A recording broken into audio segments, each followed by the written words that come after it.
ఇస్తాము అని మాటిచ్చారు. ఈరోజు కనీసం కాంట్రాక్ట్ ఉద్యోగాలు చేసుకుంటున్న వీళ్లకు ఉన్న భరోసా కూడా తొలగిస్తూ కనీసం నోటీస్ కూడా ఇవ్వకుండా 4,000 మందిని తొలగించడం జరిగింది. ఇది దుర్మార్గం కాకపోతే ఏమిటి అని ప్రశ్నిస్తున్నాం. విశాఖ స్టీల్ అన్నది ఆంధ్ర రాష్ట్రానికే తలమానికం. మనందరం తలెత్తుకొని చెప్పుకునేది, గర్వంగా ఫీల్ అయ్యేది విశాఖ స్టీల్. కాంగ్రెస్ పార్టీ ఒకప్పుడు సాధ్యం చేసిన ప్రాజెక్టు, కాంగ్రెస్ పార్టీ ఒకప్పుడు నిలబెట్టిన ప్రాజెక్టు. ఈరోజు కాంగ్రెస్ పార్టీ కేంద్రంలో రాష్ట్రంలో అధికారంలో లేకపోయేసరికి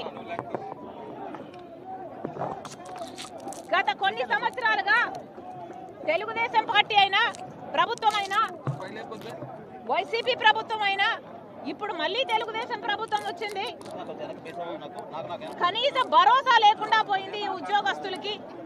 వాళ్ళ జీవితాల మీద అయితేనేమి, ఫ్యాక్టరీ కోసం అయితేనేమి. అంచెలంచెలుగా విశాఖ స్టీల్ నీరు గారుస్తూ వస్తున్నారు టీడీపీ అయినా వైసీపీ ప్రభుత్వాలైనా. ఎందుకు అని అడుగుతున్నాం. ఈ భూముల మీద మీకు కన్నుంది, ఇది ప్రైవేటైజ్ చేయాలని మీకు ఆశ ఉంది. కానీ విశాఖ స్టీలు ఆంధ్రుల హక్కు అని ఎంతో మంది ప్రాణ త్యాగాలు చేసి సాధించుకున్న ఈ విశాఖ స్టీలును ఇంత అన్యాయం ఎలా చేయగలుగుతున్నారు అని అడుగుతున్నాం. అసలు ఇప్పటికే విశాఖ స్టీలుకు ఏ భరోసా లేకుండా పోయింది. సెయిల్లో విలీనం చేయమని డిమాండ్ చేస్తూనే ఉన్నారు.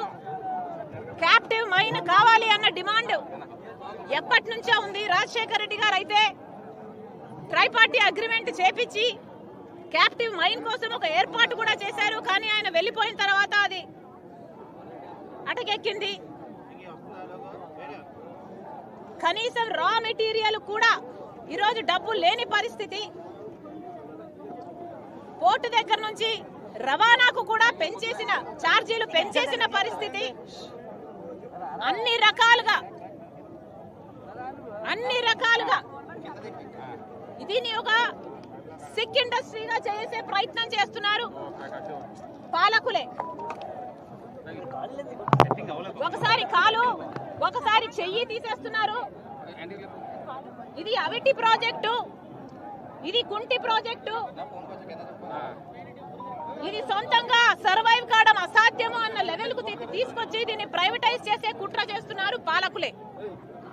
ఏది మాట్లాడినా కేంద్రం చేస్తుంది అంటున్నారే. మరి ముఖ్యమంత్రులుగా ఉన్న వాళ్ళు దీనికి ఎందుకు భరోసా ఇవ్వలేదు? చంద్రబాబు గారైనా, జగన్మోహన్ రెడ్డి గారైనా, ఇప్పుడు మళ్ళీ చంద్రబాబు గారైనా ఎందుకు భరోసా కలిగించలేకపోతున్నారు? భరోసా మీరు కలిగించకపోగా ఇది సెంటిమెంట్ తో కూడిన విషయం అని పెద్ద పెద్ద మాటలు చెప్తున్నారు. కానీ దీన్ని ఆదుకునే ప్రయత్నం అయితే చిత్తశుద్ధితో ఎవరూ చేయటం లేదు. రాజశేఖర రెడ్డి గారు ఉన్నప్పుడు ఇది 7 మిలియన్, ఆయన అధికారంలో ఉన్నప్పుడు ఇది 3 మిలియన్ యూనిట్లు, 3 మిలియన్ టన్లు ప్రొడ్యూస్ చేసే ప్లాంట్ అయితే దాన్ని 7 మిలియన్ టన్స్ కు తీసుకువెళ్లారు.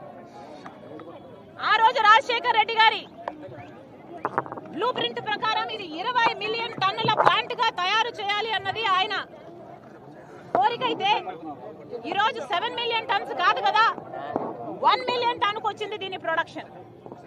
దీనికి కారణం ఎవరు అని అడుగుతున్నాం. పాలకులు కాదా అని అడుగుతున్నాం. జగన్మోహన్ రెడ్డి గారు అసలు విశాఖ స్టీల్ కష్టాలలో ఉందా అని అడిగారట ఎలక్షన్లు అప్పుడు. ఈ కార్మికులు వెళ్ళి ఎందుకు ఆదుకోలేదు 5 సంవత్సరాలు అని అడిగితే, ఇక చంద్రబాబు గారు ఇప్పుడు ముఖ్యమంత్రిగా ఉన్నారు. మాటలు చెప్పడం తప్ప ఒక్కటి కూడా ఒక్క రకంగా అయినా వీళ్ళకు భరోసా ఇవ్వకపోగా ఈరోజు 4,000 మందిని ఉద్యోగాల నుంచి తొలగించారు అంటే మీకు ఎంత చులకన భావం ఉందో, విశాఖ స్టీల్ పట్ల ఎంత చిన్న చూపు ఉందో వేరే చెప్పనవసరం లేదు. అందుకే కాంగ్రెస్ పార్టీ డిమాండ్ చేస్తుంది, వెంటనే ముఖ్యమంత్రి గారే రావాలి, వెంటనే ముఖ్యమంత్రి గారే రావాలి, ఈ ఉద్యోగస్తులకు భరోసా ఇవ్వాలి. ఈ ఉద్యోగస్తులు 14,000 మందికి కాంట్రాక్ట్ ఉద్యోగస్తులందరికీ పర్మనెంట్ చేస్తున్నాము అని చంద్రబాబు గారు వచ్చి చెప్పాలి. ఈ ప్లాంట్ కు క్యాప్టివ్ మైన్ కూడా ఏర్పాటు చేస్తాము అని చంద్రబాబు గారు చెప్పాలి. సెయిల్ లో కూడా దీన్ని కలిపే ప్రయత్నం చేస్తాము, లేకపోతే బెయిల్అవుట్ ప్యాకేజ్ అనౌన్స్ చేస్తామని చంద్రబాబు గారే వెంటనే వచ్చి స్పందించాలని కాంగ్రెస్ పార్టీ డిమాండ్ చేస్తుంది. ఈ రోజు కాంగ్రెస్ పార్టీ రాష్ట్ర రోకో చేస్తుంది. కానీ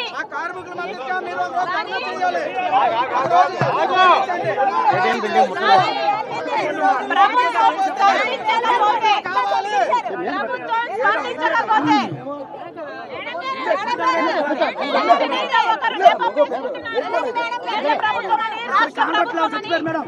కాంగ్రెస్ పార్టీ హెచ్చరిస్తుంది.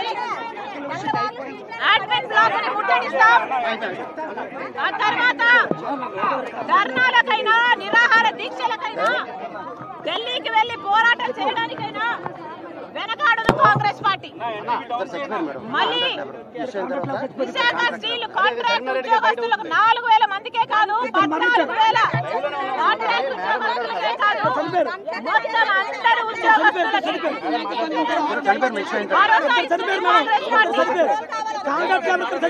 ఇద్దరు చనిపోయారు.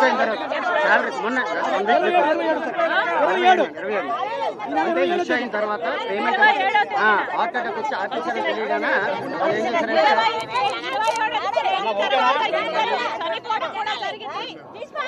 కాంగ్రెస్ పార్టీ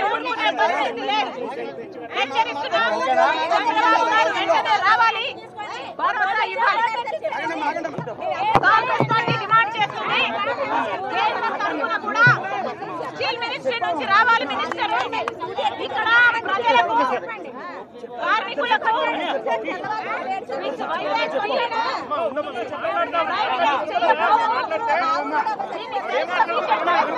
గ్యారెంటీ ఇచ్చేంత వరకు కాంగ్రెస్ పార్టీ పోరాటం చేస్తూనే ఉంటుంది.